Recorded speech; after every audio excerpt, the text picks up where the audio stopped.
I'd got as far as just beginning the six, as we put it, six rival and mutually competing claims that were deployed in opposition to EPL's petition. And I'd taken your lordships to Tom and Miller and what they said. I can take the rest of them fairly briefly and perhaps just give your lordships mainly the references. Gary Young was another rival adverse claimant in EPL's petition.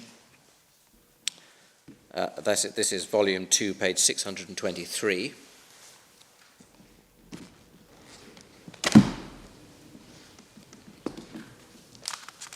He didn't claim to own 633, did you say? 623.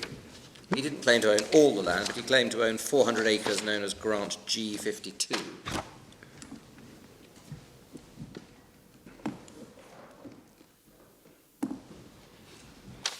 Logic, we'll see that at 624 at paragraph 6. Apart from the actions of the before-mentioned Abel and Bay Limited, there has been no claims made to the said tract of land, and I believe that I have occupied the said property for more than 30 years in free, continuous and undisturbed possession. He's talking about the scheduled property, which is on the facing page, 625, all that piece, etc., G52. And helpfully, you can see G52 if you look in the appendix to Allen and Friends' case at page 7951.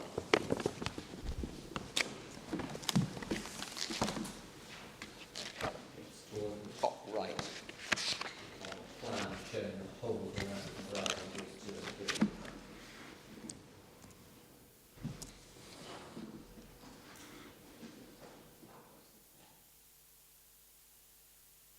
Oh, did you say 951? 7951. 791, thank you. Sorry, and the point in relation to that plan is what, sorry? I'm just identifying what Gary Young must have been talking about when you referred to I've got it. Yeah, right. Yeah. top right. Yeah. So he's got most of the seafront. Yes. Yeah. Or says he has. Yeah. It's right, though, in fairness, that he backed down a bit in his evidence at trial. This is referred to by the judge. It's the quickest place to take it from, probably. If we go to her judgment at paragraph 55, or page 592, for those who are using those numbers.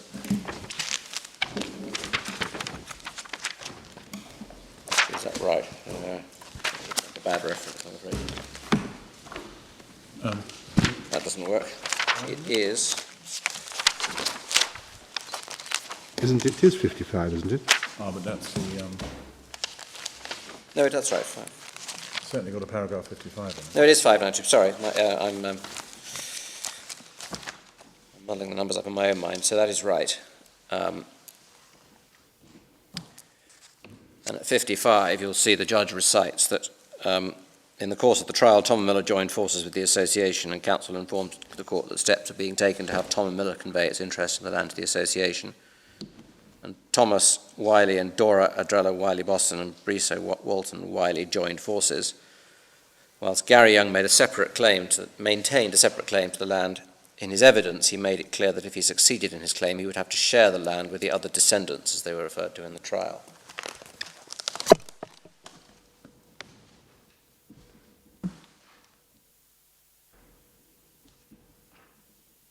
The Wiley Bostons, or the Bostons or the Wileys, who've just been mentioned, their claim you can see in volume 2, if you still have it open, at 633.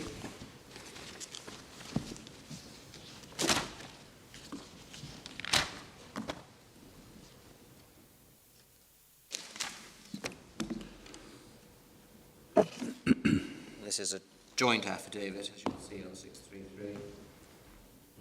Bristow, and at 634 over the page, they say at paragraph 3, the parcel of land, etc., containing 2,086.24 acres, is a piece and parcel of a larger parcel of land that is and has been property in which the Wiley family have enjoyed and owned a proprietary interest for generations and hundreds of years.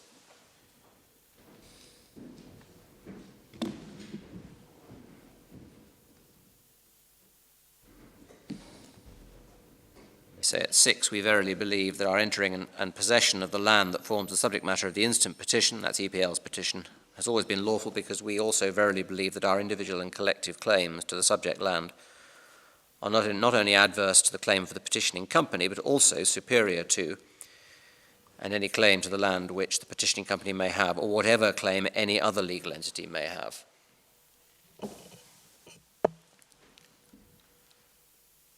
So again, they appear to be saying that they own and are entitled to possess all of the land. And like Gary Young, did they retreat in evidence at trial? I don't think that they did, my lord. If they did, I haven't got the reference to it. I don't think so.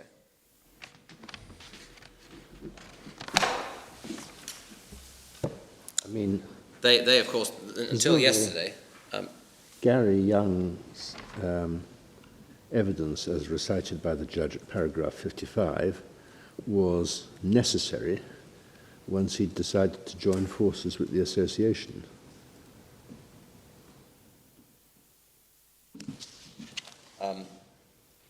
well, I suppose that's right, although, well, query whether the judge is saying that he had joined forces with the association. If the judge is saying that the Wiley Bostons joined forces with each other. I see. Gary Young did maintain a separate claim, although in his evidence he said that he'd have to share the land if he won. And then finally I can take, just from the judgment, Emily Hall. Well, I should have said before I leave Wiley Boston, of course, your lordships won't have overlooked the point that until yesterday there was a pending appeal or an application for permission to appeal against the rejection of their claim, which would have given rise to some interesting questions as to how that should be vindicated if it had succeeded, but there it is. And then Emily Hall I can take from paragraph 56 of the judgment. She maintained a separate claim. In the evidence of Edmund Hall, Jr., who held a power of attorney for his mother, Emily Hall, he testified that they're entitled to share the land. Well, he agreed anyway, they're entitled to share the land together.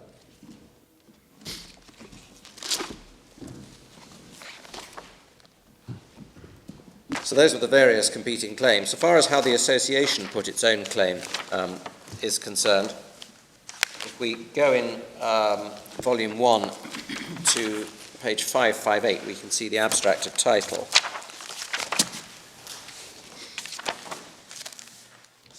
In fact, that's just a little way into the abstract of title. It begins on page 555 in volume 1.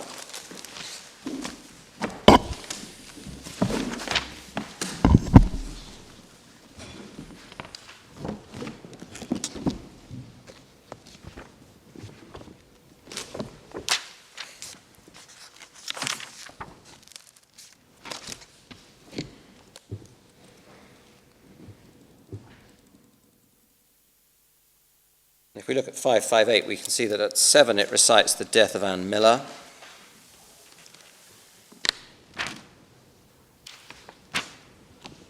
Eight, it says sometime during this year, i.e. 1871, or shortly thereafter, following the death of Anne Miller, the beneficiaries untitled under the will entered into possession of the property and continued to occupy and farm the property up until the commencement of these proceedings.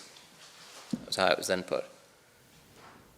And then the paragraph 9, 17th of April 2011, by a conveyance of that date, Errol McPhee and Michael Roll, descendants of the original beneficiaries of the estate of Anne Miller, executed a conveyance transferring their right, title and interest in the property.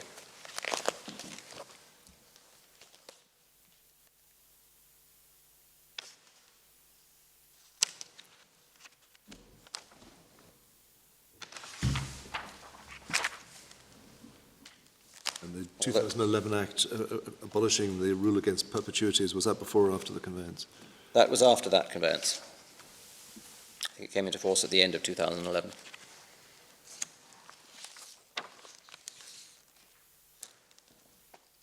That conveyance itself, if your lordships want to know where it is, it's at volume 3, page 1355.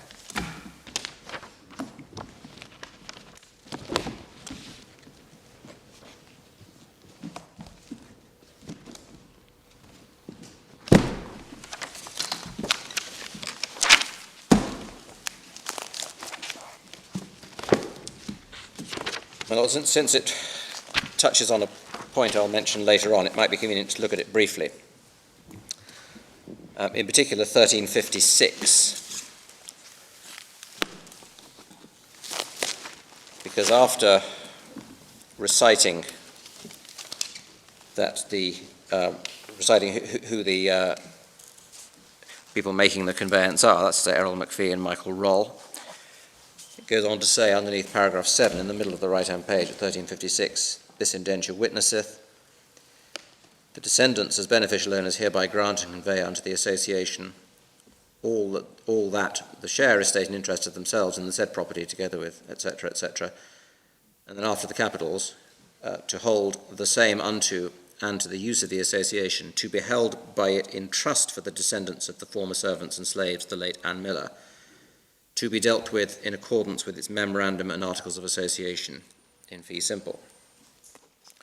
So it appears to insist on two things. One, that the property, insofar as they have any to convey, is to be held on trust for the descendants of the former servants and slaves, the late Anne Miller. And two, that it must be dealt with in accordance with the memorandum and association, the memorandum and articles, rather, of the association.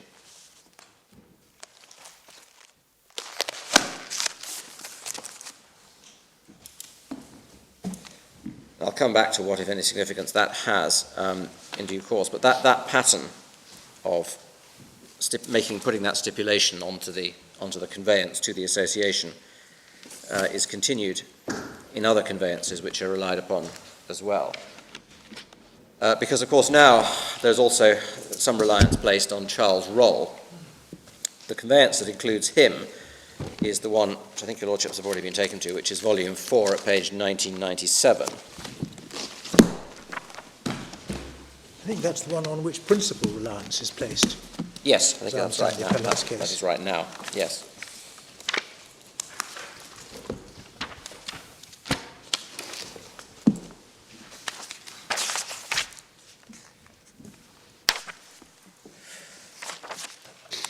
And as we've seen, it's dated the 5th of April 2013. Here, the people who assign are all set out in a schedule. It contains the same provision about how the property is to be held, that's to say in trust for the descendants of the former servants and slaves, and to be dealt with in accordance with the memorandum and articles of association of the association. The schedule itself, you can see, starting at the right-hand facing page. My numbers have been knocked off, but 1999, I suppose.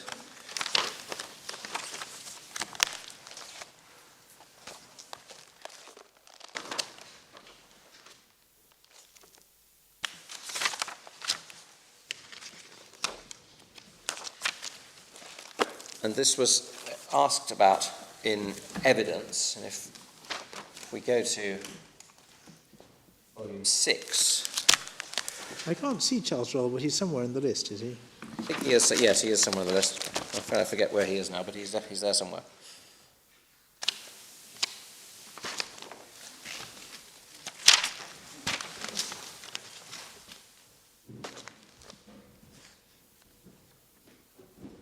Oh, I found him on page 2009.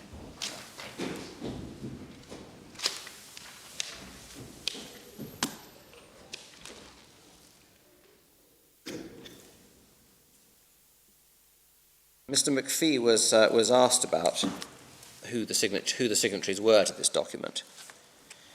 This is volume 6, page 3063, to where it starts.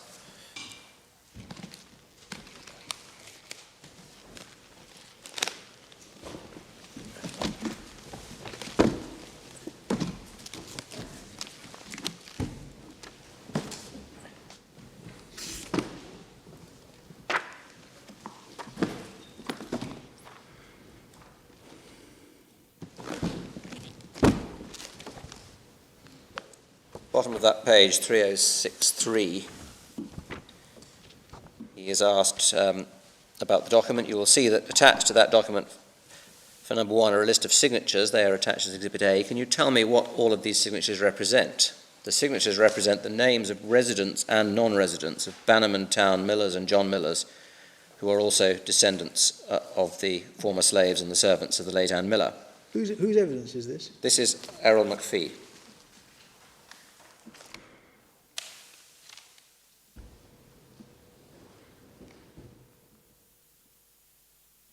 I mention that fact because in the conveyance itself, the people signing it are described as having acquired a possessory title by virtue of their occupation of the property and that of their predecessors being persons entitled as descendants, etc. It seems clear on the evidence of Errol McPhee that in practice one doesn't have to be in occupation of the property at any time. Indeed, it's common ground, I think, that by this stage almost everybody had abandoned the property. So they were simply people who were in those towns who contended that they were descendants. There are then two what are described as confirmatory conveyances, and the references there are 2126 and 2133.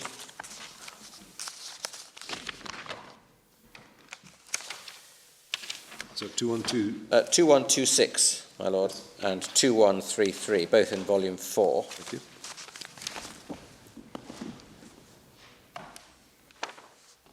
They simply repeat the two conveyances we just looked at. And then finally, 2121. Again, I don't think I need to ask your lordship to turn it up, but there is there's a conveyance on the 19th of September 2013, which is the Tom and Miller conveyance. This is during, I think, while closing submissions are going on at the trial. We set it out in our case at page 8027, but essentially it conveys or purports to convey Tom and Miller's interest in the land.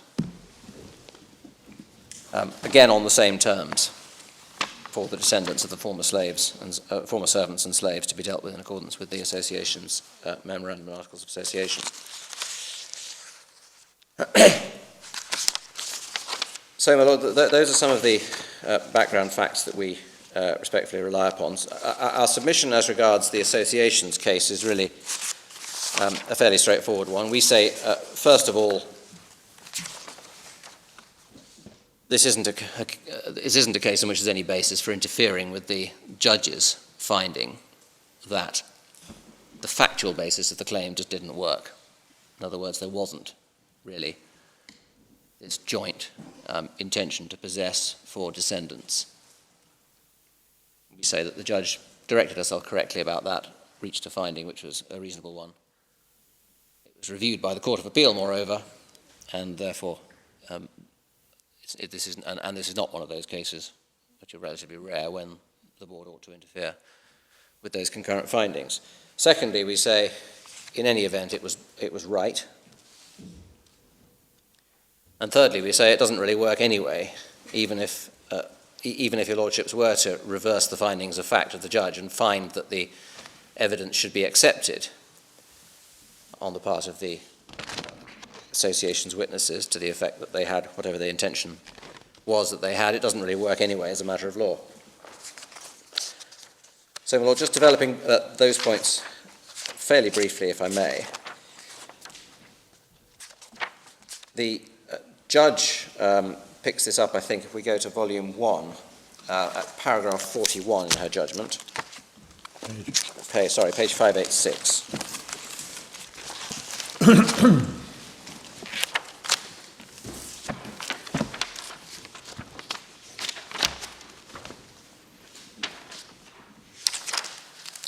She's just in the preceding paragraphs introduced the association, set out the association's claim in its abstract. And she then describes the fact that they called these various witnesses to give evidence in support of the association. She identifies quite accurately, by quoting it verbatim, what the association was saying in its submissions. That's at 43. The association contends that, pursuant to provisions of the Quieting Titles Act, it is entitled to a certificate of title to the exclusion of all other properties on the ground that it acquired the fee simple title to the entirety of the property from the descendants who jointly occupied the property for each other and that the interest acquired by the association comprises the collective and joint possessory titles of the descendants. She goes on to mention a point about customary rights, which doesn't seem to have surfaced again.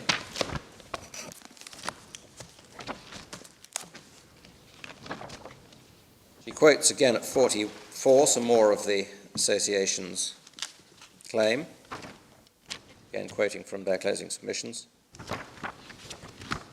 45 does the same thing, and 46 as well.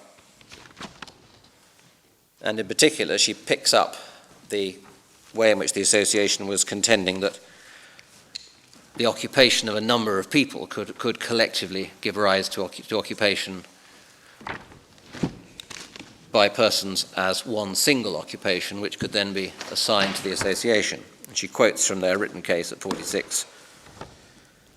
In the middle of that quotation, you'll see that she quotes, as a consequence of the joint nature of the occupation, each descendant acquired a possessory title which mirrored the possessory title of any descendant who occupied the property. For this reason, even those descendants who were not in actual occupation acquired an interest in the property as a consequence of the possession of those descendants who were in occupation on their behalf. As noted above, the belief by the descendants that the land was generation property confirms that the occupation of every person on the land was for the benefit of every descendant who had like right. Just by way of a brief digression, I should say it's not accepted on our side that this really was, even on the ordinary understanding, insofar as there is one, of generation property, a generation property type case, insofar as we understand it, my clients understand it, that generation property is an expression used to refer to a situation where a particular person doesn't leave property by a formal method, but that person's descendants, that person's issue, end up occupying the property from generation to generation. What's sought to be paraded in the present case is a variant on generation property, where it's the generations down the line, not only of one person, but of lots of people.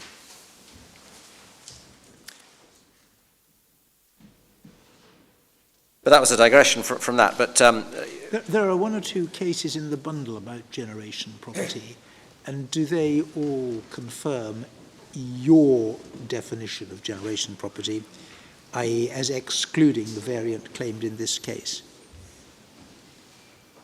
I'll have to check, my lord. I think they do. I'm hesitant to give an unambiguous affirmative answer to that without checking, but I think they do, and we will check, and if not, I'll make sure that that's drawn to your lordship's attention.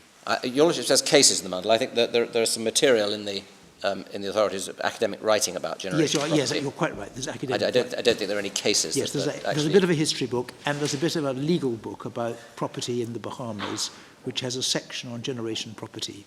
Yes. I think my question more precisely focused is it right that that legal textbook defines generation property in your way, not in Mr. Jordan's way? Yes, well, that's a very fair question, my lord, to which I will endeavour to give an answer as soon as I can.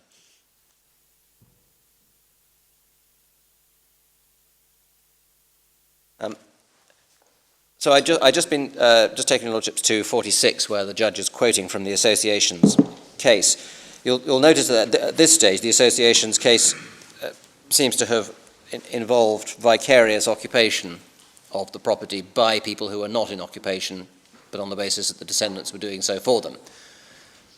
It seems to be something of a theme of the association's case, that it oscillates between saying that the people in possession are those who are physically present at any one time, and the people who are in possession are all the descendants, with those who are physically present doing so on their behalf, although I appreciate my own friend wasn't keen on the expression on their behalf for the reasons that he explained. But anyway, at the time that we're talking about here, the judge, i.e. at trial, the judge seems to have got the message that it's occupation of everybody via those who are there on the property.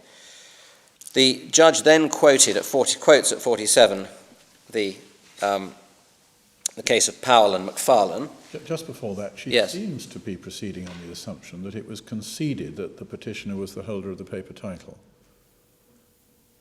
I mean, was that a right understanding of the petitioner's of the association's position? I think the association conceded that it needed to establish a possessory title. Yes. Whether it's right to say that I understand your lordship's querying that, because I'm not sure it is right to say that it was conceded that Well, as the holder of the paper title. It led to her assuming that they had a burden to establish that the association or its predecessors had discontinued, not the association, your clients or their predecessors had discontinued or abandoned possession. Well, that's right, but it's also fair to say, she goes on to say, and that the association had entered into possession of the said land.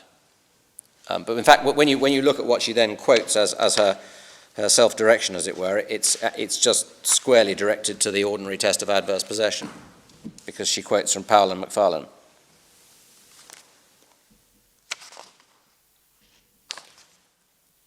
And she goes on, she sets it out at quite some length, as your lordship can see, and I needn't read it all out, but you can see that she emphasises the single and conclusive, as it has in the report, exclusive possession, though there can be a single possession exercised by on behalf of several persons jointly.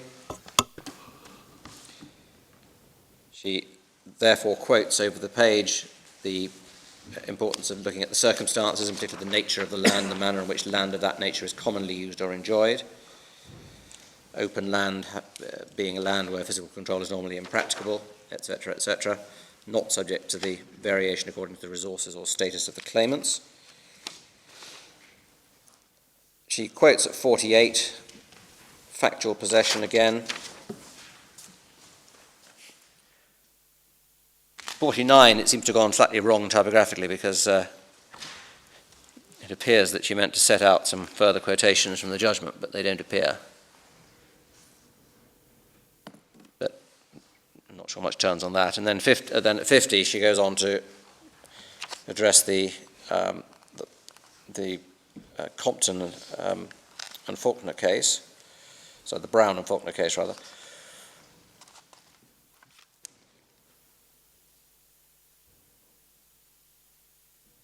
And included within that are the words at the end of 34 of Mr. Justice Higgins's judgment. Clear evidence as to who exercised that possession and the nature of it would be necessary. And then about halfway down that passage on 34, no evidence of any agreement that someone would take physical custody and control of the land on their behalf, nor that such be done with an intention on their part to possess the land. Equally, there is no evidence of any agreement between the brothers to exercise physical custody and control of the land on each other's behalf, nor, and perhaps more critically, a finding of an intention on the part of each of them to possess the disputed land jointly and on each other's behalf. And I emphasise that because both the judge and the Court of Appeal quoted that section of the judgment of Mr. Justice Higgins in the Brown case, which makes it perfectly clear in my respectful submission that no one really has in mind the notion of any formal agreement of a contractual sort. The critical point is whether there is what can be described as an intention to possess the disputed land jointly. There's then yet further reference to authority. And then the judge turns at 54 to her conclusions. I think she's criticised in my learned friend's case, although he didn't renew the criticism in his oral submissions, for having started by saying by stating at the outset she didn't find that the association's witnesses' testimony as to their occupation and possession of the land being joint and so on, being credible, but she was entitled to do that in my submission. It's just a stylistic matter that she starts that way. She says that it wasn't credible. She says that it struck her as of recent vintage, and says perhaps the starkest evidence of that is in the change of position of a number of the adverse claimants. I put a little emphasis on the fact that she says perhaps the starkest evidence of that. In our case, we cite the well-known observations about the dangers of looking at trial judges judgments and being not taking properly into account the fact that they're not necessarily a perfect and complete statement of everything that bore on the judge's judgment. She had, of course, seen all these witnesses give their evidence, and it can't necessarily be assumed that because she says perhaps the starkest evidence is ... that she is shutting her mind to factors which are perhaps more difficult to put down. But this is on Lord paper. Hoffman's point in Piglosker, isn't it? That there are lots of other things that the judge may Yes. have had in mind. You say perhaps indicates that. Yes. But it's fair to say that we take our stand particularly on the specific reasons that she gives, and she refers to the changes in position. We've already looked at that in the context of looking at what those changes of position were. And so when she said the evidence as to intention was of recent vintage, what was the intention? Did she make any finding about the previous intention? If this is a recent vintage, what was the previous intention? I don't think she did. I don't think I can say she did make a finding about what the previous intention was, but she made a finding that if, insofar as the contention was they had the intention to occupy the land jointly for themselves and for all other descendants, that was something that had come recently, and that makes sense as a finding in my respectful submission, because the reality, and I'll come on to develop this point in a bit, but the reality of the situation seems to be that there was conflicting evidence about what people's intentions were. Different people might have had different intentions. There's evidence, as we've seen from the competing claims, that some people were saying, and had been saying for quite some while, the Tom and Miller case goes back to 1995, that they were occupying the land for themselves. So it's not a case of there having been one intention one day and then the judge says, well, I reject the proposition that changed to a different intention. She's focusing on the intention that is being pressed upon her by the association, and says essentially she's not convinced by it.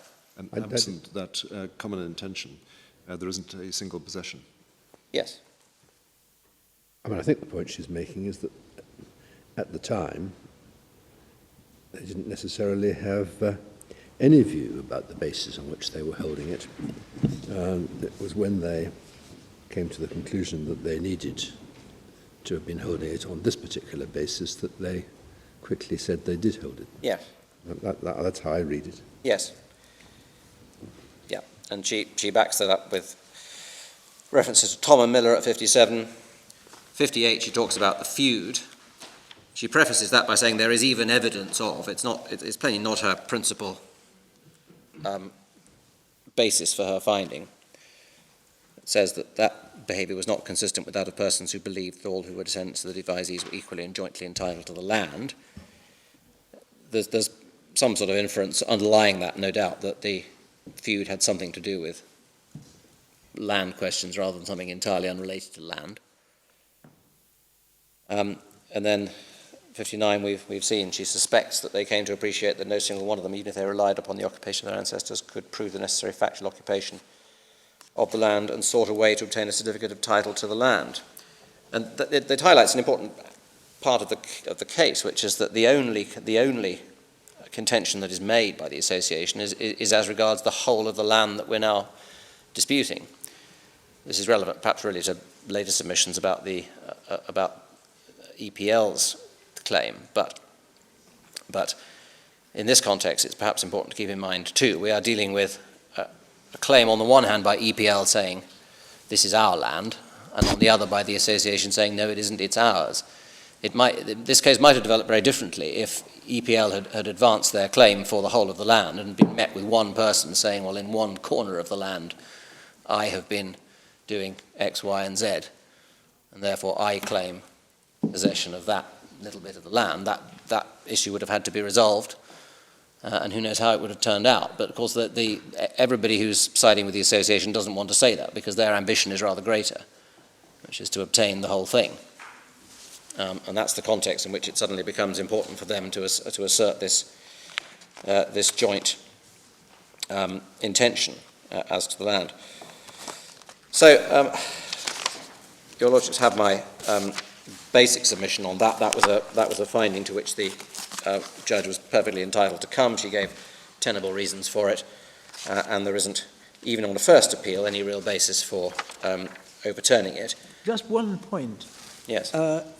Justice Adderley, who dissented, gave quite a powerful judgment, and he seems to be something of an expert on these matters.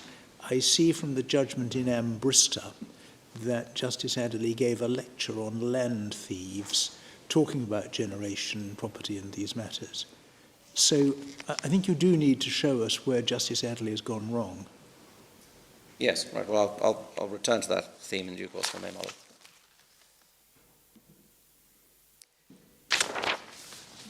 There are various criticisms that are advanced in this, before this court, before the board, as regards the judge's approach. And really they have, I think, broadly two themes. One is to say, well, there were certain things that the reasons the judge gave weren't good reasons, and the other is to say the judge fails to take certain other things into account. On the former is, to a certain extent, a new point, because if one looks at the association's complaints in the Court of Appeal, they were really exclusively on the latter point. The judge should have taken certain things into account that she didn't take into account. So it might be thought to be a bit tough now on the judge to say the board should interfere because her reasons were wrong, when in fact the real challenge in the Court of Appeal was just that there were some other factors she should have taken into account. But specifically, it is, I've already touched on the point about the feud. It wasn't a main part of the judgment, but it was not an unreasonable observation to make that it was inconsistent with their case for there to be feuding. The judge's point about there being other claimants to the land is, in my submission, plainly a good one. It is simply factually extraordinary, if what the association says is right, that there would be so many instances of people making claims completely inconsistent with that. I take my friend's point as a matter of logic. Of course, it's right that his witnesses could be right and that these other people could all be making false claims. But looking at it from a fact finder's perspective, it is a bit striking if there really was this consensus amongst the descendants that they all had the role that the association says they had in relation to the land, that you had all these other people who didn't buy into that and were saying quite different things. So that's really There's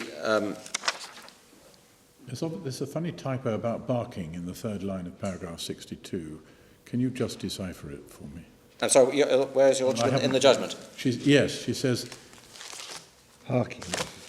Harking back. harking. Is it harking back? Or was that barking of trees? Barking trees. Yeah. Oh, barking It's right. It's barking trees, taking bark off trees. Yes, of course. I think.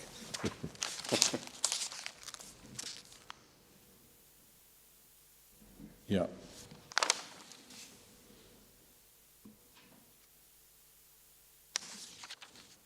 And my lord, of course, the point about the adverse claimants is that, of course, only one person can be in possession at any one time. So it's not. One can say, as my friend does, well, so they said these things, but they weren't right.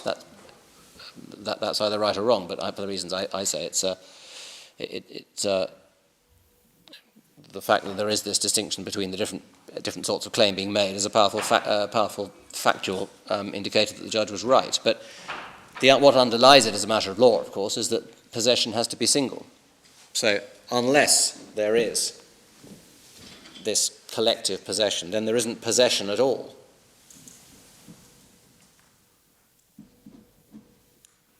That comes from the basic principle that only one person can be in possession at any one time.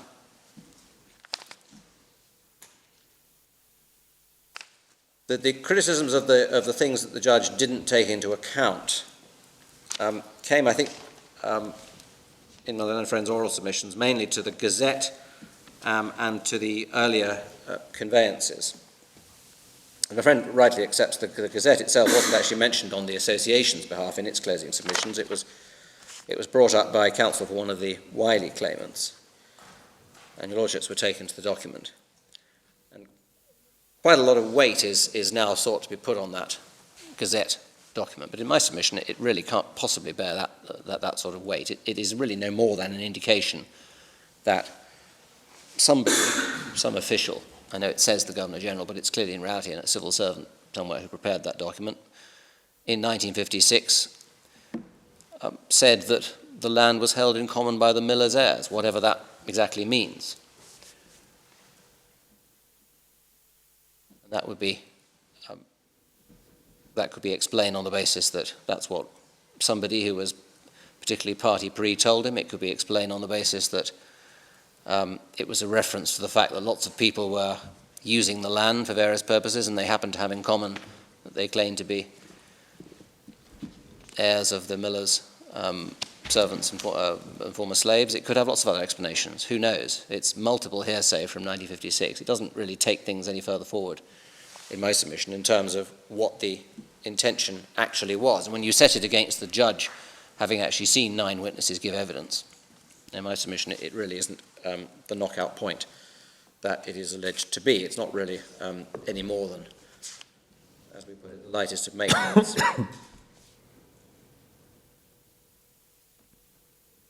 So far as the conveyances are concerned, could we just turn one up for an example, my Lord? For example, volume 3, page 1044.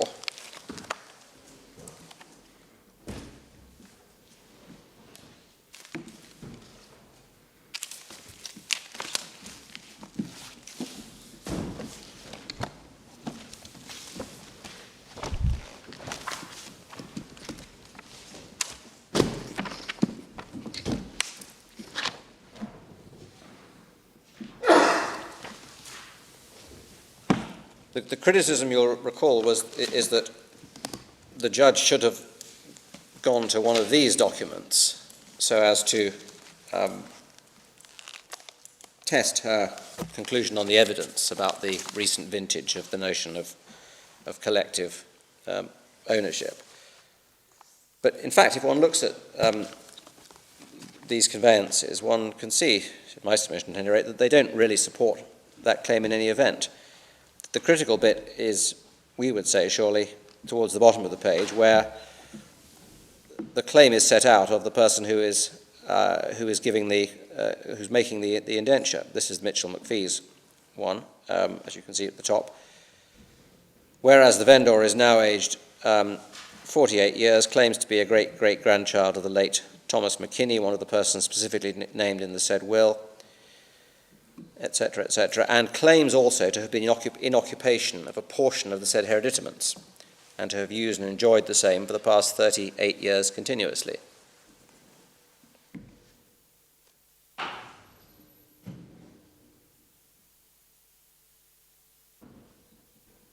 One might say, well, if really what had been going on was that all of the descendants were in possession of the whole of the relevant land, and entitled to be so, albeit they were only at any given time using a certain bit of it, or perhaps they were even out of possession. If that were the sort of position, then why would you expect someone to say that he was claiming to have been in occupation of a portion of it? So it doesn't actually assist. This is a standard form conveyance. Yes. Presumably, Mr. Davies wandered around with an enormous great satchel full of these things. Yes. So, I mean, it's a bit difficult to describe it as a considered statement of the grantor. My Lord, that's right. I'm probably, in the making of the submission I've just made, I'm probably conceding too much to the weight of the document by trying to deal with it as if it were a considered document. I respectfully adopt that sentiment. It's plainly not a document, the failure to mention which by the judge in any way significantly undermines her factual conclusion in my submission. In any event, those points were pressed on the Court of Appeal. Can I just go to the Court of Appeal's judgment to see how the President, in her judgment, dealt with this? We go back, it's volume 12, page 74. Paragraph. Well, 7363 is where it starts, but I think I want to go to 7400. for para 70.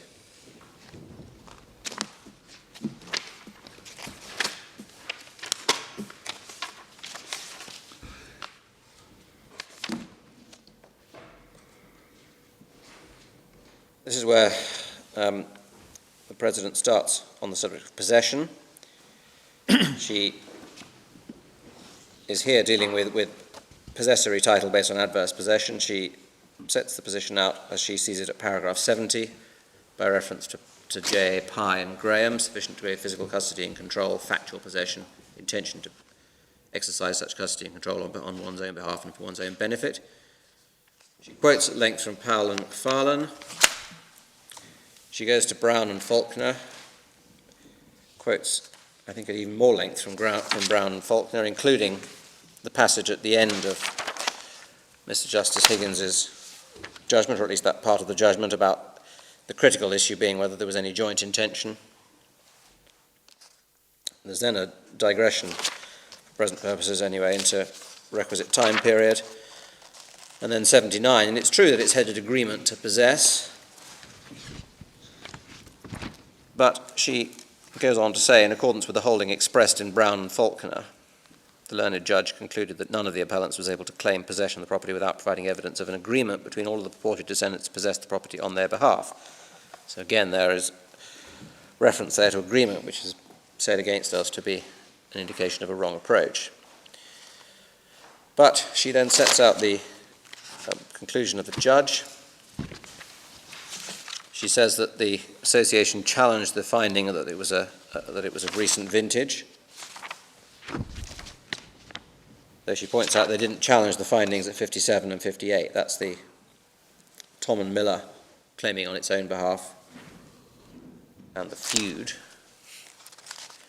She quotes what the association had said by reference to various documents, including the Gazette, including the recitals in the conveyances, and some other documents too.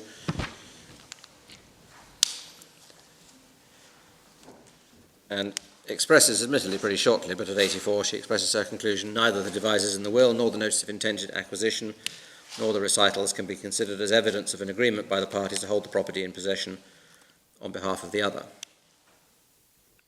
She then talks about the draft charter, which we haven't heard much about in this court, but goes on to conclude that the contention of joint possession, joint intention to possess, essentially fails. Other must be a misprint for others, mustn't it? I'm sorry, where are In you? line 4, other must be a misprint for others. Yes, must be.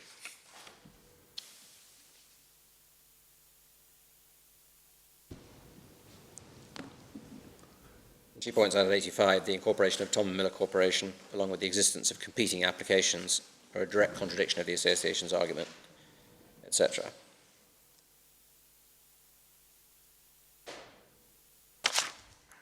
And she goes on then, of course, to look at 87, Mildred Young.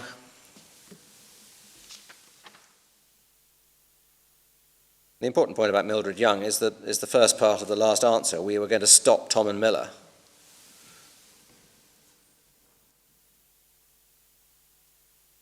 On a consideration, she concludes that the evidence and reasoning of the learned judge, I can find no fault in her finding. Her conclusion that the evidence of an agreement was of recent vintage is reasonable in all the circumstances of the case. Now, the point is taken against us that she talks about agreement, whereas it should be joint intention. But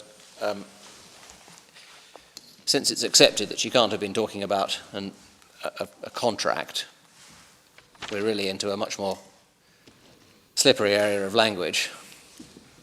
Joint intention agreement. The point is that there needs to be, if this is to work, some sort of, on the association side, some sort of understanding between the people who are occupying, that they're all doing so on the basis that they say they're doing so. And it's pretty clear that's what the President had in mind. She'd cited the Mr. Justice Higgins judgment, which included not only a reference to an agreement, but reference to what he said was more critical, an intention on the part of each of them. That's really, in our submission, sufficient to show that she had the right idea in mind. She wasn't leading herself astray by reference to some direction about the need to prove a contract. that much is accepted. So was she really leading herself astray at all? Well, no, not in our submission, she wasn't. And that being so, this is really a challenge not only to the judge's findings, but to the Court of Appeal's findings, the Court of Appeal having perfectly properly reviewed the matter and come to a perfectly tenable conclusion on the point. It's said, I think, finally, by way of attack on the judge's conclusion, that the evidence wasn't challenged in cross-examination. It wasn't put to the witnesses specifically that this was of recent vintage, as the judge found.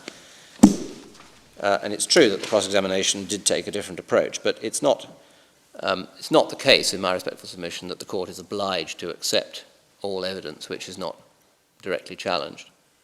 The court is entitled to take its own view of the matter, and that's what the judge did.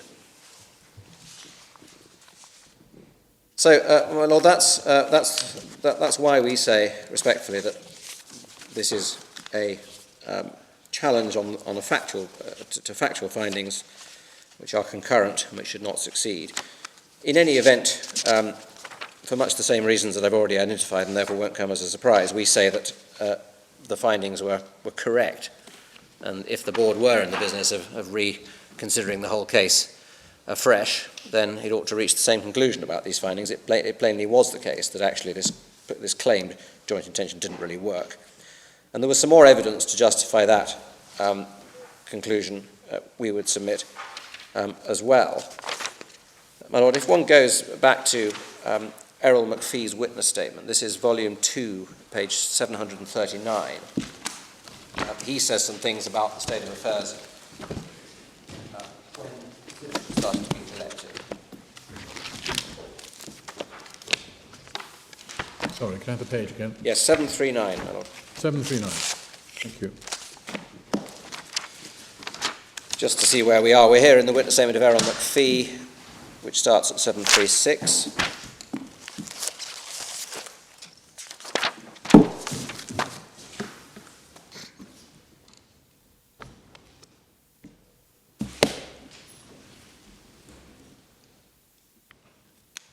And he's talking, if we look towards the top of the page, he just said at para 17, it's a mammoth undertaking to locate the names of the ancestors of the original beneficiaries at the commencement of these proceedings, much less in 1955 when Arthur Vining Davies began collecting these conveyances.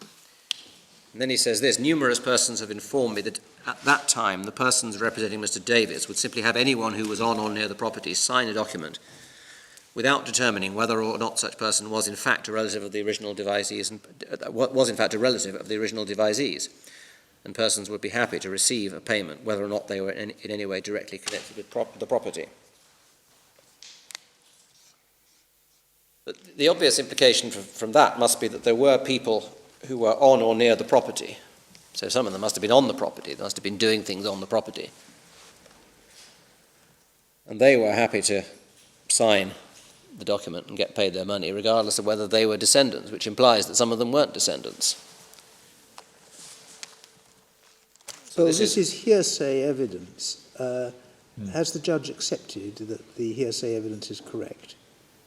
I don't think the judge herself dealt with this evidence, my Lord, but I'm really just seeking to bolster her conclusion by reference to other evidence that was present had the judge wanted to look at it. My point really is if your Lordship succeeds in my friend's invitation to set aside the findings of the courts below and come to your own view about the matter, then there is, in fact, more material which tends to support the suggestion that it's not really right that there were only descendants on the property and that they were there in some capacity as descendants.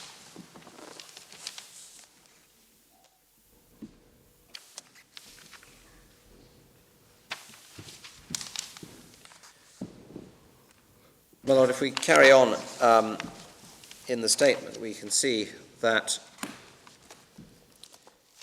Mr. McPhee carries out a sort of analysis of the people who are present on the property, and at paragraph 30, he says what his research team have found. A number of observations are set out.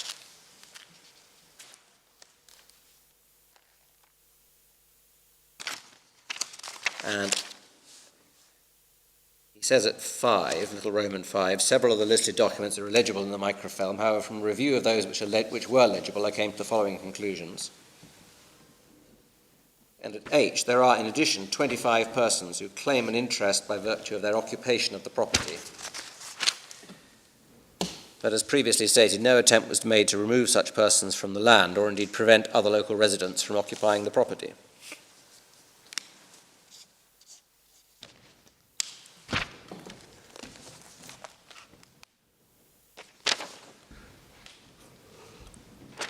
So this is the association's own evidence saying that at that time it wasn't just descendants who were on the property, and there was no attempt to prevent other people from occupying the property either, which is of course flatly inconsistent with their case that this was property that was essentially reserved for descendants, and descendants would be told to leave, non-descendants would be told to leave if they turned up on the property.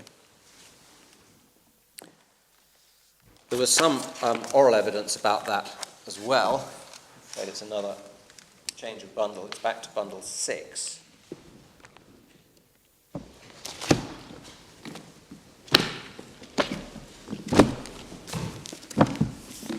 Uh, 3310.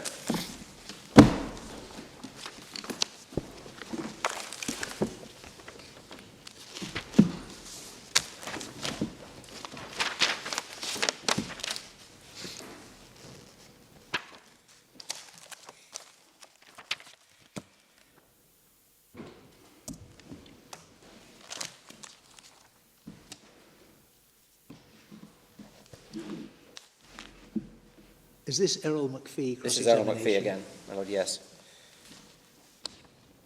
Being cross-examined? Being cross-examined, yep. And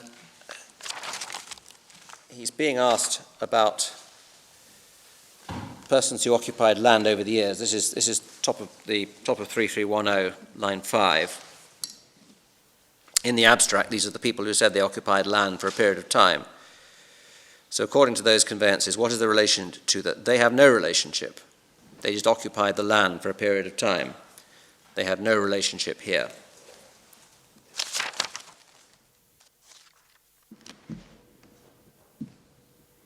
And so page 35 was the document you just opened, is that right? My lord, I think so, yes. I Isn't this the confidently assert that. Having looked at it again on my feet, I'm not 100% sure I'm right I wonder about if it's that. not the association's abstract.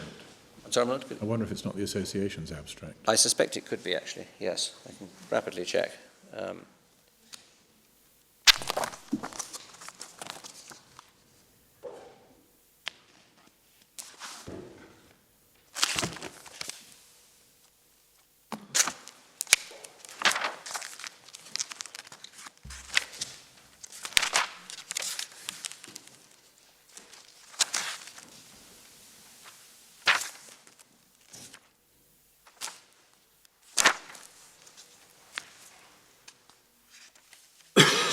I was overconfident saying I could rapidly check. I haven't got the answer yet, but we'll.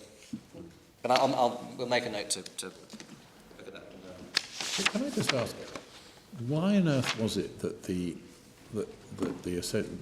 your clients, when they launched the current petition, abstracted anything prior to 1959?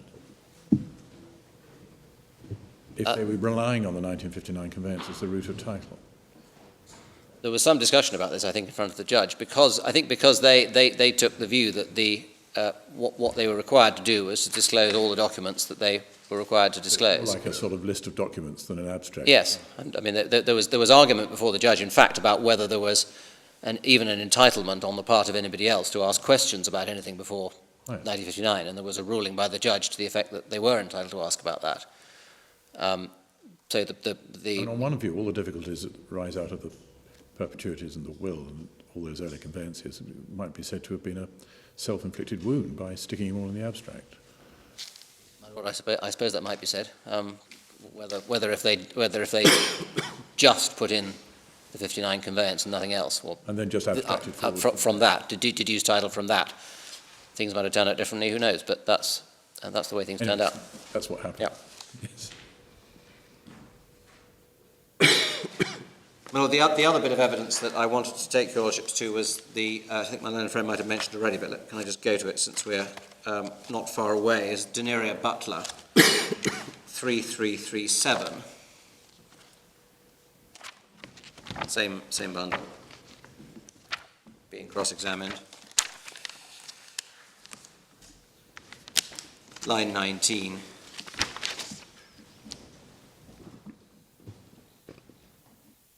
Did you ever farm with anyone else? I wouldn't say I farmed with anyone else, except that all the people in Bannerman town farm different spots from time to time.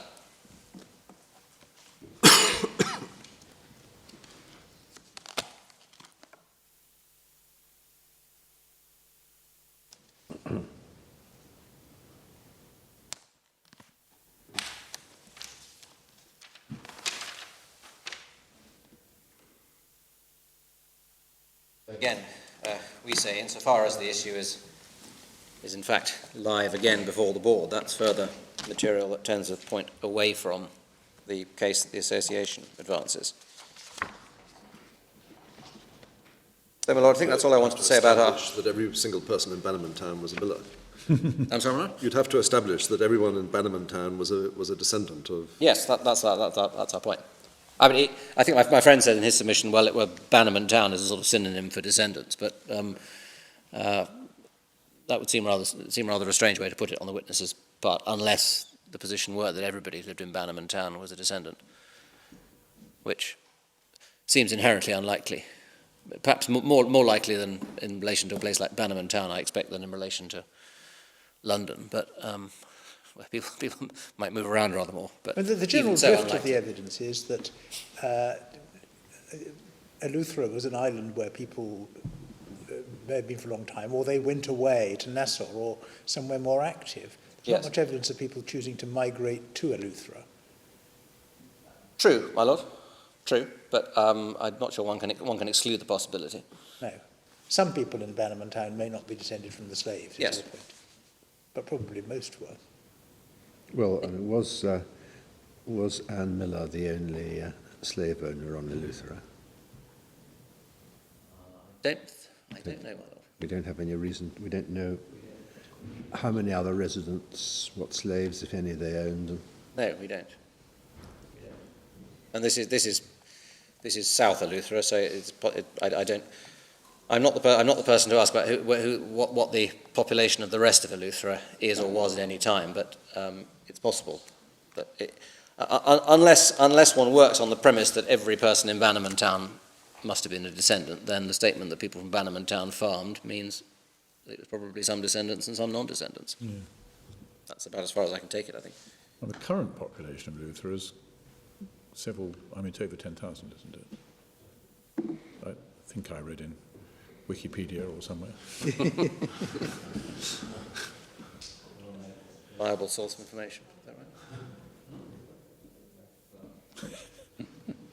Right, we don't know. No. So no doubt we can check, although it might take us back Look to the it up in same. Wikipedia. Might take us back to the same source. So those are the points that we respectfully make in relation to the question: what if the board thinks it's appropriate to reconsider the whole thing afresh? Well, we say actually the judge is probably about right, even if you reassess it from scratch. Our third point in relation to the association's claim, which has a number of sub-points to it, is that in any event, we say it doesn't really work as a matter of law. And we advance a number of points in answer to that. It's important, though, to appreciate at the outset that we would submit that the way it was put at trial is rather different from the way it's being put now on the association's part. The closing submissions, which I think you've already seen quoted by the judge, are worth a brief look. That's volume 4 at, let me just give you the right page reference before I go into the middle of it.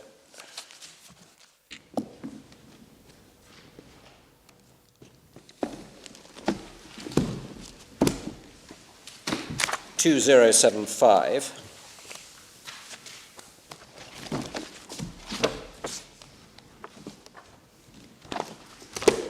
These were pretty lengthy and detailed written closing submissions. And the bit I'm interested in is 2110,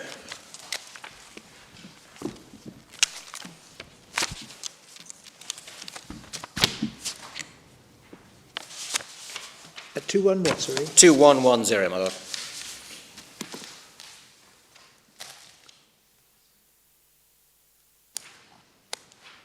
The association's possessory title. It is submitted that as a consequence of the 2011 conveyance and the 2013 conveyance, the association acquired the legal title to the property. And that's a reference to the 2011 conveyance that we saw from, with the two individuals assigning their title, and I think also a reference to the document with the many signatures attached to it.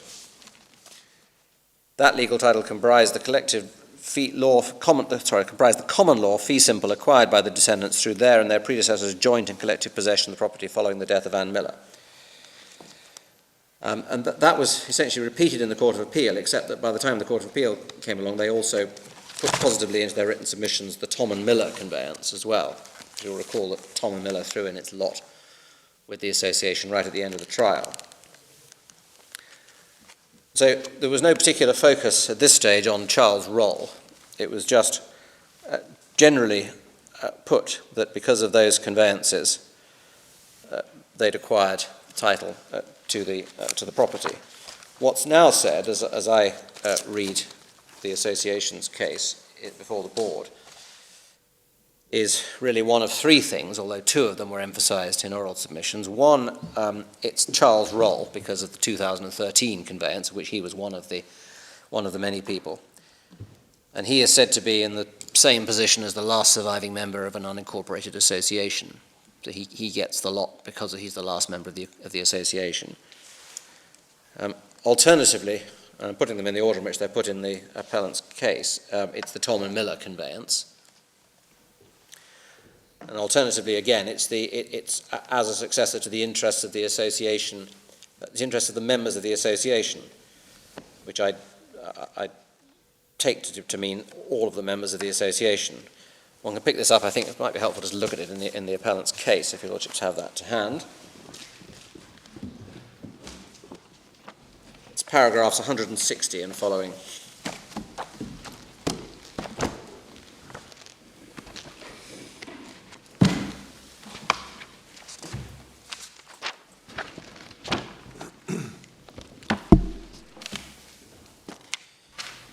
So one as successor, first a successor entitled to Charles' role. He's said to be one of the individuals farming the land in common with others in the 50s and 60s. In fact, it's not quite right to say he was there in the 50s for a reason I'll come to in a minute. Secondly, over the page, a successor entitled to TMCL. And third, as having taken a conveyance of the interests of the members of the association.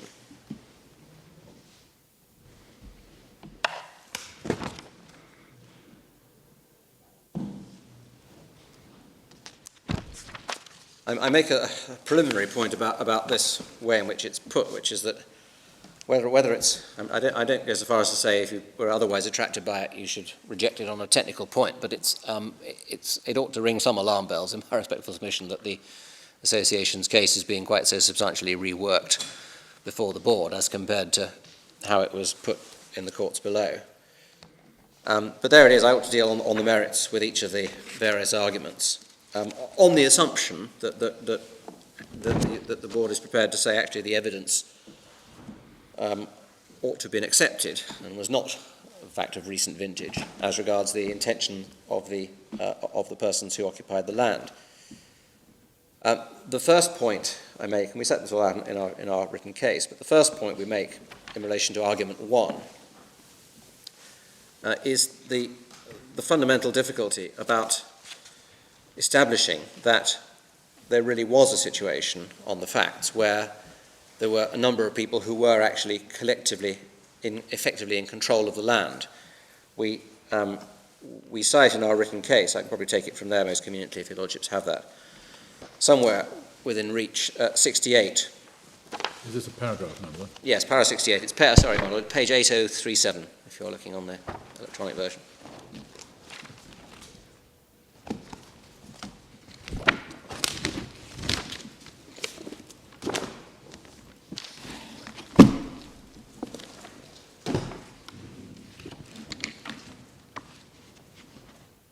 cite from the textbook that our learned friends helpfully have written for present purposes,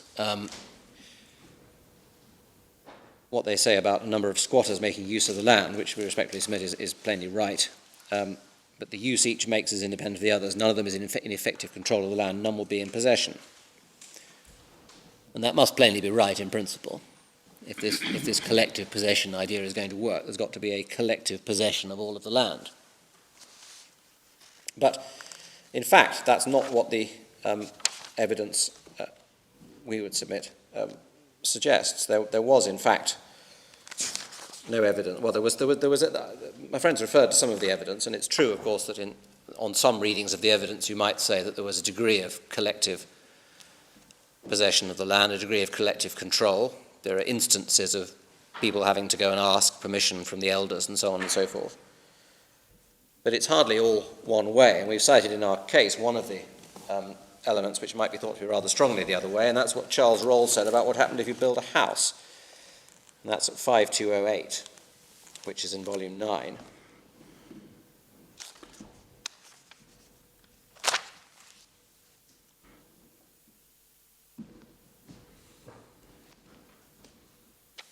Putting this in context a bit, he says his earliest recollection, he was living in John Millars with his granddaddy. He explained to us we can go anywhere on the property, make farm, build house, and do what we wanted to do. We do not own the property because the property belongs to everybody. But, he goes on, if you build a house, the house and that surrounding there is yours.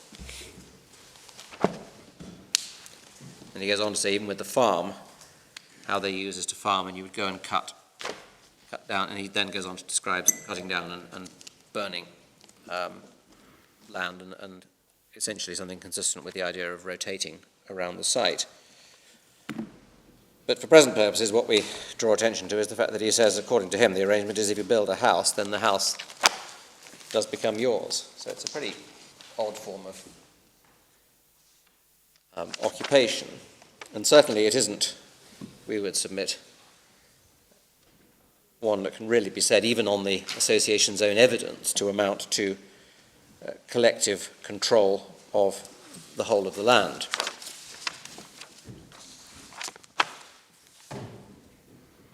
Let's take your lordships to look briefly at Lambeth and Bigden, which is an interesting case on something a bit similar. I bear in mind, of course, I've quoted Lord Steyne telling counsel off for referring to the facts of cases as being determinative, so I'm not going to, I hope, fall into the trap of doing the same thing with this case. But it's interesting for the way in which the court looked at what needed to be shown. It's 8571. Which is in volume 1 of the authorities bundle.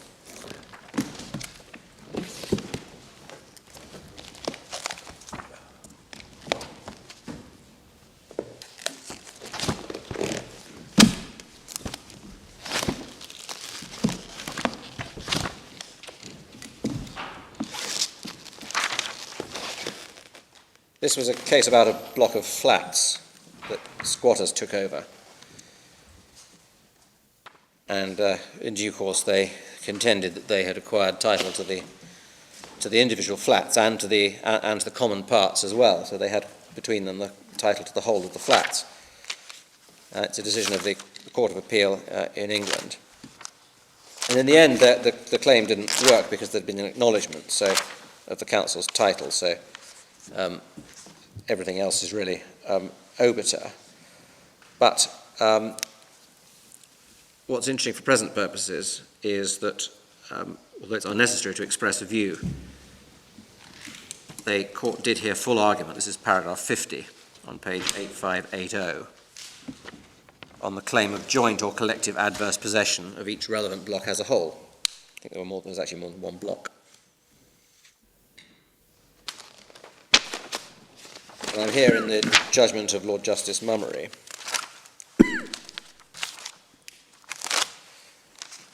And he says, in my judgment, that novel and far-reaching contention, that's to say joint and collective adverse possession, novel and far-reaching contention fails on the facts found by the judge. Rests almost entirely on the fact that throughout the relevant period, only the occupiers had the key to the street door to their block. even assuming that this amounted to dispossession of the council in respect of each block with a locked street door preventing the council from gaining access, it does not follow the defendants and their predecessors who went into occupation of the property at different times were collectively or jointly in adverse possession of the entire block, including its common parts. 52. The judge was entitled to find as fact that there was no consensual arrangement affecting the basis of occupation of the individual flats within the blocks. There was no exercise of effective joint or communal control over the individual flats themselves, and that there was no physical occupation or joint adverse possession of the common parts, i.e. the hallways and staircases about which he heard evidence. The judge heard no evidence of joint occupation of other common parts of the block, such as the outer walls, foundation and the roof, which would also be relevant to the acquisition of a freehold title to a block of flats by adverse possession.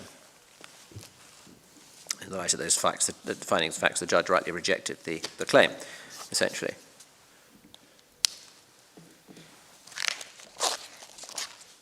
Now, as I say, I disavow, of course, any suggestion that one should compare facts of cases to get to the right answer, but in terms of the principles that can be derived from that, one is the observation that the contention being made there was novel and far-reaching.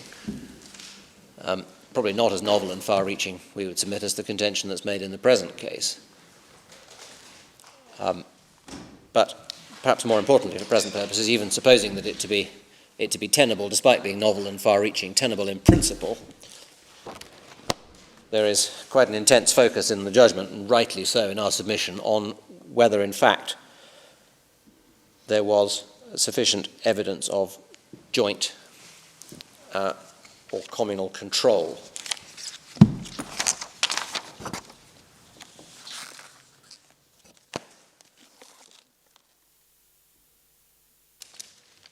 We respectfully submit, really, even taking the evidence led by the association at its highest, it doesn't really amount, in our respectful submission, to enough to reach the novel and far-reaching conclusion on the facts of this case, as it would equally be, that there was this collective occupation of the whole of the land. So, my Lord, that's our first point that we say means this doesn't get off the ground anyway. Our second is to do with the size of the class.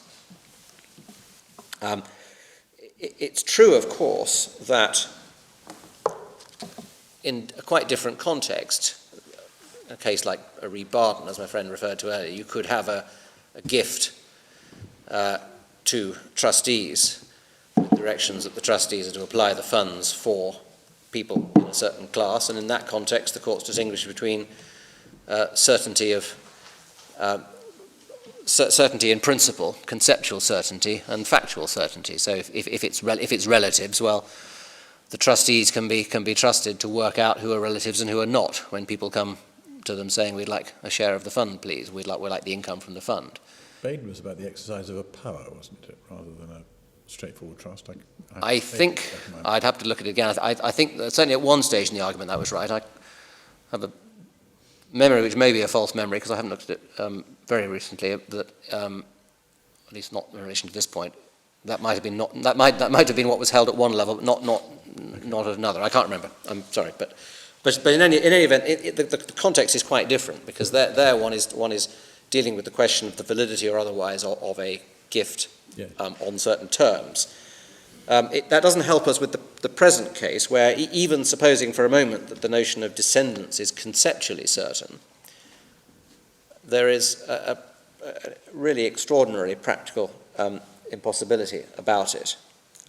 We've made the points in our case, and I won't belabor them, but it's perfectly obvious that this is an enormous class. In practical terms, it's impossible now, it must be impossible now to work out in relation to any person who turns up with any degree of certainty whether he or she is a member of the class. It's not even really clear what is meant by descendants. So although I say even if conceptually it's certain, it's factually almost impossible, query whether it's even really conceptually certain, unless one gets quite clear about what's meant by descendants and what's the effect of marriage, what's the effect of somebody being somebody's partner but not married, and indeed even a Those basic are all question. questions which are ultimately questions of construction of the supposed gift. Yes, they are, but the fact that they arise highlights the unworkability of the unincorporated association analogy.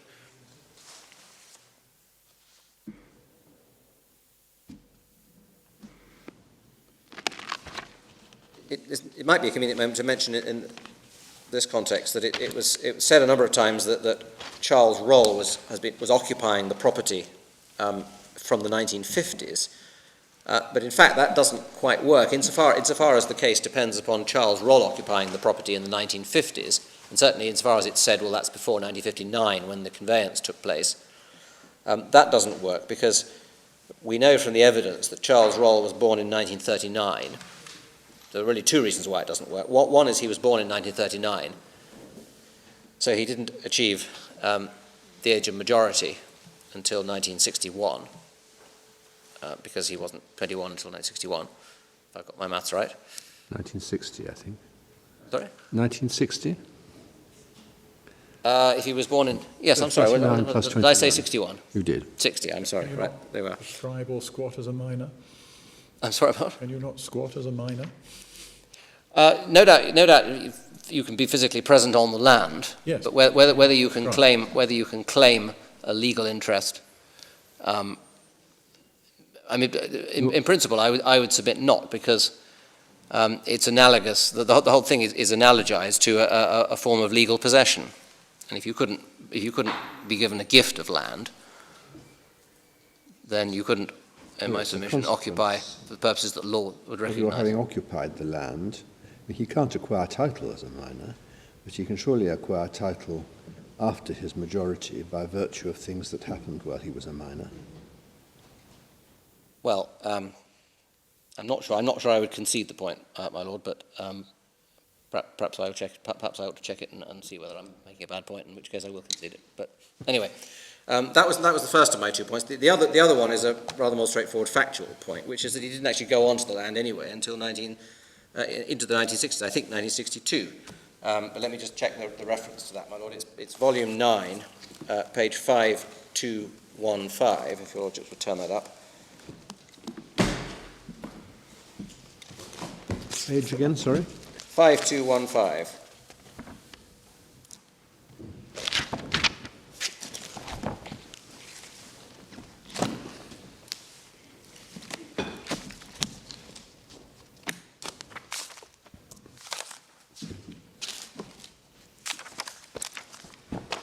This is in the course of Charles Roll's evidence. About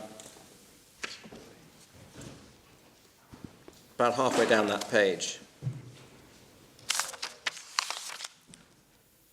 Evidence in chief, I should add. So what about, as you move into the 1960s, tell us where you were and what was happening then, line 17. The 1960s is when I got married. So in the 1960s, after I got married, I was in Bannerman town, then I was farming. I start farming that same land. Me, Charlie Mackey and Henry Miller, all of us started farming on the same land at that time. When you say farming, what do you mean by that? We were farming the same way as we meet the old people doing, and so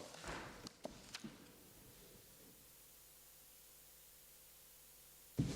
So I don't say that he never went onto the land before then, but no one in this case suggests that the occupation that's relevant is living on the land. It's all about people using the land for the purposes for which it's said to be expected to use it. And So what difference does it make if it was 1950 or 1960?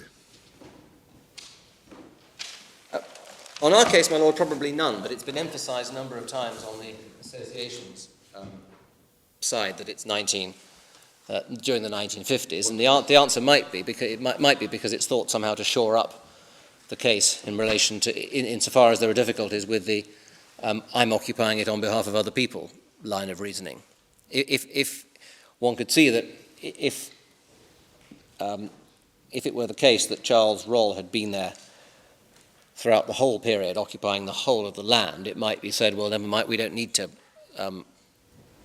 necessarily need to get home on all of the arguments about the collective possession insofar as we can rely upon him personally. My point in raising that date is that even that wouldn't work, so that it emphasises that the association's case does depend crucially upon this notion of collective possession, this analogy to an unincorporated association. But he can run a title in 20 years. Starting in 1960, he'd run it by 1980. If you had yes, that as an intention. I agree, if that was the intention, yes. Yeah.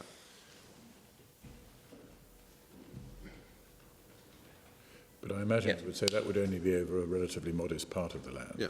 Yes, absolutely. We're only yeah. here concerned with rival claims to the whole of it. Yes, yes, that comes back to essentially that point, that the association have essentially staked everything upon getting the whole of the land.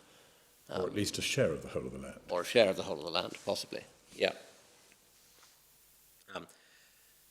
So that is, and of course, the other relevance of the 59 date is that's the date of the conveyance, the 1959 conveyance. So I'm really probably trying to anticipate an argument that's not being made, but insofar as it's said that there's any relevance of that date, then it's clear that Charles Roll wasn't farming the land at that stage. So, my Lord, but that was perhaps something of a digression, but I'm still focusing really at this stage on does it work as a matter of law that this class of descendants could somehow be in occupation of the property. The difficulty with it is that there is simply this large, difficult to define at least, undefinable is perhaps going too far, but very difficult to define, an uncertain, fluctuating body of persons who have really the most tenuous of connecting factors. And that makes it, I submit, very difficult really to analogize this in any sensible way to an unincorporated association, which is part of the argument that is put.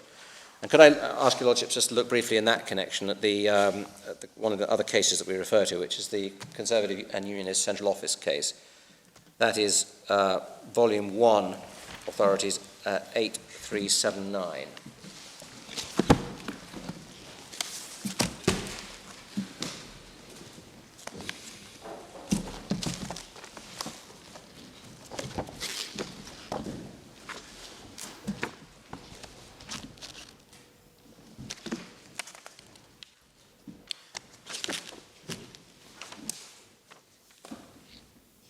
The question in the case was ultimately whether the Conservative Party was an unincorporated association.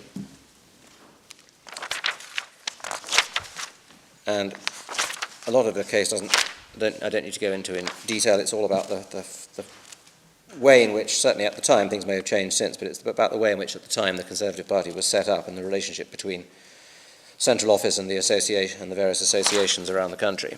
Well, it was strictly about whether it was within the meaning of that word as used in the Taxes Act. Yes, your Lordship's quite right. Yeah. Not, as you might say, some common law use of the word. I suppose that could unless they derived their understanding of the Act from an assumption that Parliament was merely repeating the common law, which they may have done. I think. Well, as I look at it, I think that probably is right. But what's interesting for present purposes is what Lord Justice Brightman said in his judgment about the consequences of it not being an unincorporated association. If you look at, perhaps we can pick it up at letter H on page 8385, he says, the contract which is alleged to bind together the members of this unincorporated association known as the Conservative Party is said to consist of the rules forming the constitution of the National Union of Conservative and Unionist Associations, the rules regulating party meetings at which the candidate chosen by the Parliamentary Conservative Party as leader of the party is presented for election as the party's leader, and the rules forming the respective constitutions of the local constituency associations. I agree, for the reasons given by Lord Justice Lawton, that no such overall unincorporated association exists. Then what's relevant for present purposes, before, however, that conclusion is accepted, I think that a critical observer is entitled to ask the question, what on that hypothesis would be the legal relationship between a contributor to central office funds and the recipient of the contribution so made? Strictly speaking, he says that the court doesn't need to answer that question, but he's going to attempt one anyway, because it might otherwise give rise to doubts about the credibility of the rest of the decision. C, if the party is rightly described as an unincorporated association with an identifiable membership bound together by identifiable rules, and I put some emphasis on that in the present context, and central office funds are the funds of the party, no problem arises. In that event, decided cases say that the contribution takes effect in favour of the members of the unincorporated association known as the Conservative Party as an accretion to the funds which are the subject matter of the contract which such members have made into say, see for example in re-Reacher's will trusts. If, however, the party is not an unincorporated association, that easy answer is not available. And I won't go through all of it, but the conclusion that Lord Justice Brightman reaches, I think, it may fairly be summarised as saying that, in effect, if you give money to the Conservative Party in those circumstances, the recipient of the money receives it as your agent to apply in the way in which you wish it to be applied. That's letter F. No trust arises except the fiduciary relationship inherent in the relationship of principal and agent. And then once the money's been applied, then the mandate that's given to that person becomes irrevocable. It might be said to be not perhaps directly on point in connection with the present case, but what's important about it is the notion that that a gift to an unincorporated association works because it can be construed by the law as a gift to the members for the time being of the unincorporated association. What doesn't work is if it's something which is not got a clearly identifiable membership, not bound together by common rules, identifiable rules. And in those circumstances, the courts have, as in that case, got to improvise to come up with a solution as to how it works. The relevance to the present case is that, in a sense, there is an analogy, I submit, between whether you can hold land collectively and whether land could be given to those individuals. You can test the idea that this is a sufficiently you can test the idea that these individuals could in fact be holding the land by imagining that somebody was trying to give a gift of the land to them. Well, to whom is it given? That's why I draw the analogy with the Conservative Unionist case. It's on the facts of the case here. It is so uncertain, it is so fluctuating. There is really there's nothing that's approaching a constitution. That to attempt an analogy with an unincorporated association simply doesn't work. And so, really, for that reason, I say this idea doesn't get off the ground. My Lord, the third reason we give is that you're not suggesting, are you, that the test for whether possession by some can be joint possession by them and others depends upon whether viewed as a whole they're an unincorporated association? No, I'm not suggesting that, but I am suggesting that one can keep in mind when considering whether the whole is sufficiently clear and certain to be something which could collectively hold property, the analogy with the unincorporated association. And there's an underlying reason why the courts have difficulty with the notion of a gift to, as in that case, the Conservative Party, which is not an unincorporated association, and have to come up with an alternative solution. Because it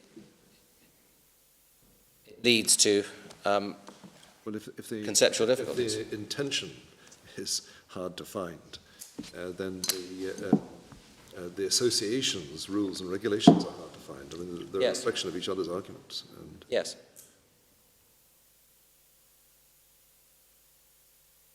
My Lord, the next point we make, and it's a short point, but it's not perhaps an unimportant one, which is that actually even the notion that the members of an unincorporated association, even if it is a proper, as it were, unincorporated association, it might be in possession of, might jointly own land is potentially problematic. It's true, of course, that and it's nowadays quite well established that trustees of unincorporated associations can hold land as it's put in McGarry and Wade, subject to their respective contractual rights and liabilities towards, on behalf of the members of the association, that is to say, subject to their respective contractual rights and liabilities towards one another. It's the slightly anomalous category of case where whoever the officers of the association are, for example, if in a registered system, they would probably be the registered proprietors of the land, and they would hold, on the basis that they were holding it for the members of the association from time to time, and as between the members of the association, the extent of their equitable interest in the land would be, well, subject to their respective contractual rights and liabilities. So none of them has a personal share in the land. This is why it's caused some difficulties in the cases in analysing it, because it doesn't quite work as a trust where each has a realisable interest in the land. But they hold it subject to their respective contractual rights and liabilities. That much is, and we've set out the reference in our case. I won't go to it now in view of the time, but it's in McGarry and Wade. 9096 is the reference, if your lordships want to look at that at some convenient moment.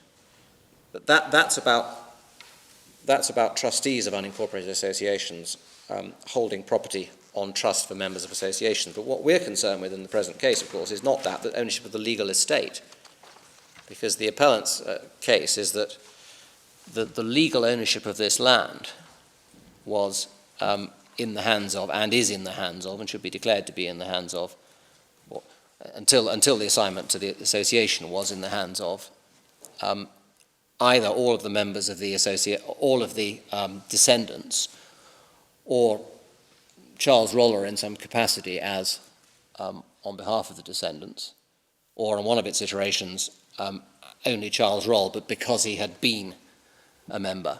But either way, whichever way you look at it, it involves the legal ownership of the land resting in this class of people who are the descendants.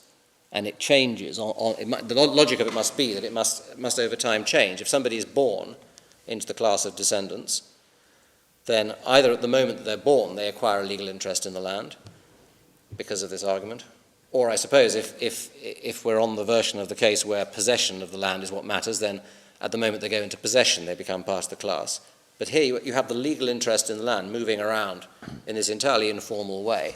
Well, now they've got rid of the rule against perpetuities. That's exactly what you can do, can't you? I mean, if Anne Miller was here now and wanted to do exactly the same thing, she could, and it would be a valid gift of the legal title to the land. She could give a gift, but she'd have to. The point is not a perpetuity point. The point is a formality point. She would have to give. She would give the gift in the way that you give, in the way that you assign legal estates, i.e., by deed.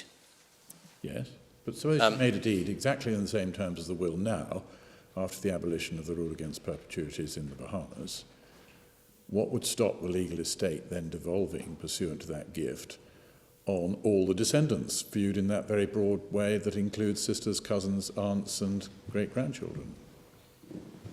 Well, my lord, what would stop it devolving? The perpetuity, the rule against perpetuities cuts in at the moment when if it's there, which it's not anymore, at the moment when the gift is given, it says it's void. It means that if you try and do something like that, it doesn't work.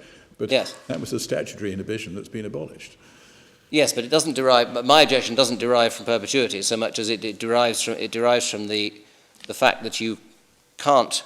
I mean, it would be different. For example, it would be different if you could set up a trust, for example, that said for the descendants forever, and if the objection to that would be a perpetuity, but that's now been swept away.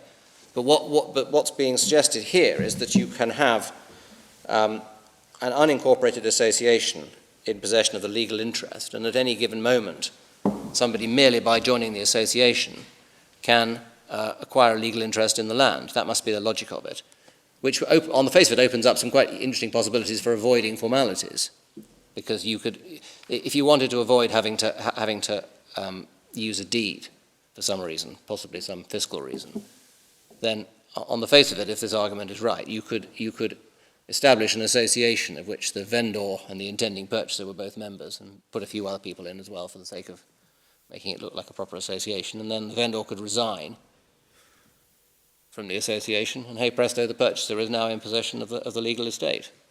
That must be the logic of it. I'm really seeking simply to highlight that this is an area where there are potential traps. Well, it's a nature of tenancy in common, that you can divide and divide and divide and divide. And so if you hadn't had the association, you don't have a trust, and it was just a gift today to individuals and their descendants, well, it would just continue dividing. Well, my Lord, I can see that, but it would nevertheless That's need correct, to. isn't it? I mean, don't hesitate to say. Yeah, well, I think it's not correct. it still doesn't quite get. I'm not sure it quite gets. I'll have to give it some more thought, but it doesn't quite get around the difficulty that when somebody new comes along to the association, that person acquires a legal interest without there ever having been a Somebody deed. loses a legal interest because they lose a Yes. percentage share. Yeah, but that's. Anyway, I think I've probably taken that point as far as I can on my feet, my Lord. If overnight I either think of reasons to retreat altogether or reasons to fight back, then I will do so tomorrow morning, if I may. Can I go on then to my next point, which is a rather more practical one than legal one, about Charles Roll and the contention that he is somehow collectively in possession of the whole property. It's a simple one on the facts, that even if it were right once upon a time to regard Charles Roll as having been one of many people who were collectively in joint occupation of the whole of this 2,086 acres, it is, in my respectful suspicion, pretty far-fetched to regard him as still being that, when everybody else, as it's put by the association, has abandoned the property. His evidence about it, I won't, in the view of the time, take your lordship to it, but we've set it out in our case. He said, I still have a little farm on the property. That was his evidence. And I've got some small banana trees there. The idea that he was occupying the whole of the land doesn't work in my respectful submission. Of course, it will be said, well, it doesn't need to, because he's at some point had, through the collective ownership theory, had possession of the whole lot, and therefore he needn't actually visit any of the whole lot ever. But there must come a point at which some degree of reality intrudes upon this. Well, the collective ownership theory would only work so as to devolve it all on him as the survivor, if there was some kind of joint rather than in common nature to it, or an understanding that you lose it if you don't enjoy it. Yes. Some kind of local law limitation Yes. provision. Well, that brings me to my next point, really, which is that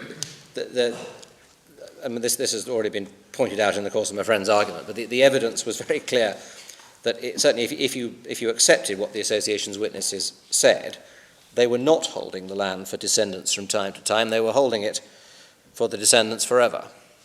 Charles Roll said that many times. And was his evidence that I was the last man standing, at least at that time, so I was there as custodian of the whole 1,700 acres? No. It wasn't even actually that he was the last man on the land, because he gave evidence about there being other people on the land as well. I'll come back to that in a minute, but Jimmy Wilson and Hubert Forbes, he said, were still farming the land as well, who are not actually people who have purported to assign anything to the association. So this is really, I say, with respect in the genuine meaning of that expression, an argument that's been devised for the purposes of this appeal in my submission. But it falls down when confronted with the evidence in our respectful submission. So the first sort of short point about that I was making about this evidence about generation after generation and so forth is that simply isn't, we would submit, isn't animus possidendi. Animus possidendi is an intention to hold the land. The idea that it's forever and a day for whoever might come along is inconsistent, I would respectfully submit, with the notion of animus possidendi, at least as conventionally understood. Are you saying that, therefore, conventional generation property, so to speak, in the Bahamas context is all untenable? It doesn't work as a matter of law, my submission. No, it may in practice be tolerated. But I understood that at least if you leave aside the variance in this case, the general concept of generation property was accepted as a legal concept in the Bahamas. Again, I will reflect overnight on that, my lord, but I think the answer is no. It's I suspect the closest analogy is common law marriage in the United Kingdom. It's a notion which may be popular amongst people. It may be how in practice people deal with their property. And it may be that in practice, because of the effects of limitation and adverse possession, that it doesn't cause any practical difficulties. But I don't think it to be accepted. I'm sure I'll be put right on this overnight if I got this wrong. I don't think it's accepted that it has any legal significance. It is a cultural phenomenon, but not a legal one. The legal rules are the common law plus statute where statute has intervened, which it hasn't in this context. My lord, our sixth point, if you're keeping count of as to why the association's case doesn't work anyway, is closely related to the fifth one. It again comes back to this point about future generations, and it's simply that it's simply perpetuity. I accept, of course, that perpetuity has gone now, but only from the end of 2011. This all depends upon things happening many, many years ago.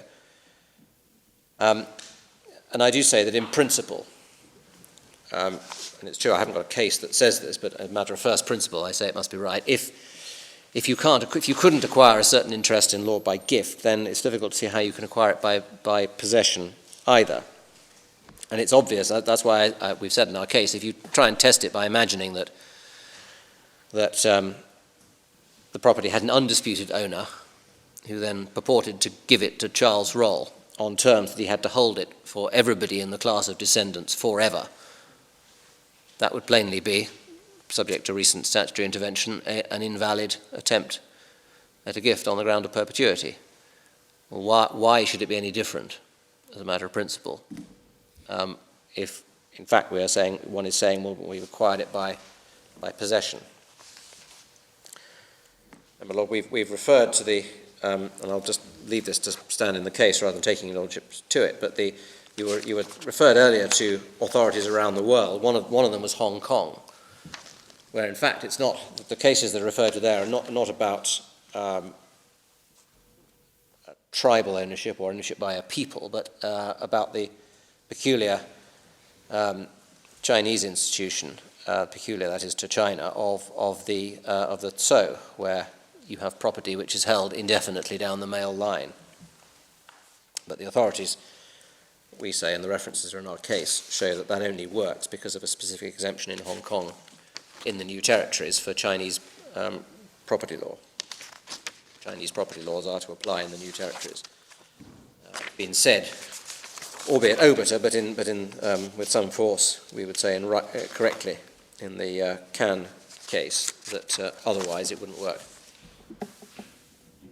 And so the legal tracks at tab 64 about generation property is all wrong, is it?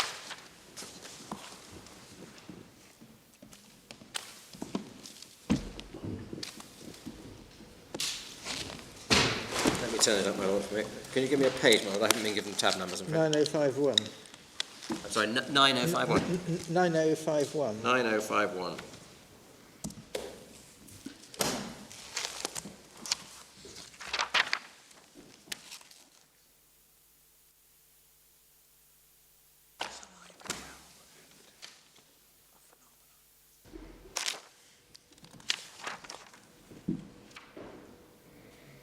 Well, can I refer you to the answer I gave earlier?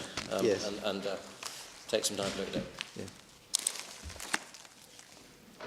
Well, the top of... I did glance at it at an earlier stage, but quite a lot of other things have gone under the bridge since then, so I would be grateful for the opportunity to look at it again.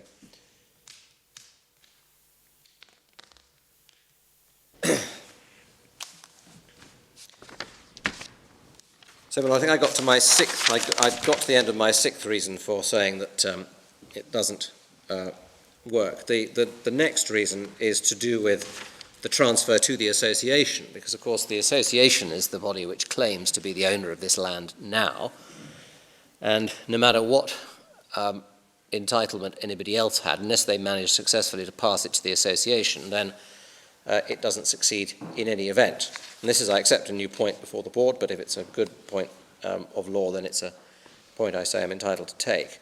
In our written case, we took 2 points. The first we said was in trust for the descendants didn't work because of the rule against perpetuities, but my learned friend rightly reminds us of the existence of the Act abolishing the rule against perpetuities in 2011 in the Bahamas. So I accept that argument doesn't work. I did refer briefly to the Barden case, to the Baden case, and let me just go back to that if I may, because if I'm permitted to do so, I would, I think, want to substitute, as it were, a different first ground of opposition to this contention, which is to go back to the question of certainty. Can I turn up volume 1 of the authorities at page 8109? Sorry, 8209, forgive me.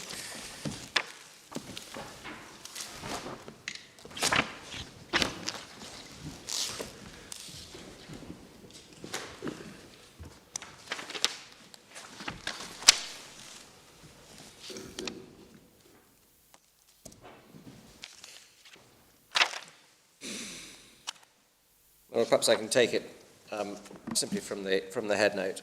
The case you'll recall is about we looked at this, we mentioned this a few moments ago, about a trust fund with a direction to apply the net income for making grants to any of the officers and employees or ex-officers, ex-employees of the company, or to any relatives or dependents of any such persons. They were discretionary class, weren't they? Yes. Yeah.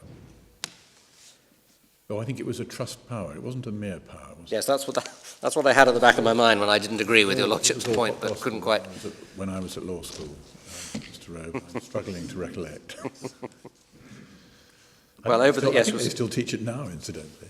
Over the page. I think the bit that I'm really interested in is letter D, dismissing the appeal. In applying the test laid down by the House of Lords in re Gulbenkian settlements as to the validity of a discretionary trust, either whether it could be said with certainty that any given individual was or was not a member of a class, it was necessary to distinguish between conceptual uncertainty and evidential difficulty. And then goes on to say at 2, there is no conceptual uncertainty in the word dependence upon the widest meaning attributable to it. As to cause the clause, there was no conceptual uncertainty as to cause the clause to be void for uncertainty. And as regards relatives, that upon the widest meaning attributable, there was no conceptual uncertainty attaching to that word. A discretionary trust for relations was a valid trust to be executed by the court by distribution to the next of kin, so that the class of beneficiaries became clearly defined, and there was no difficulty in determining whether a given individual was within it, without it, and accordingly no conceptual uncertainty attached to that word.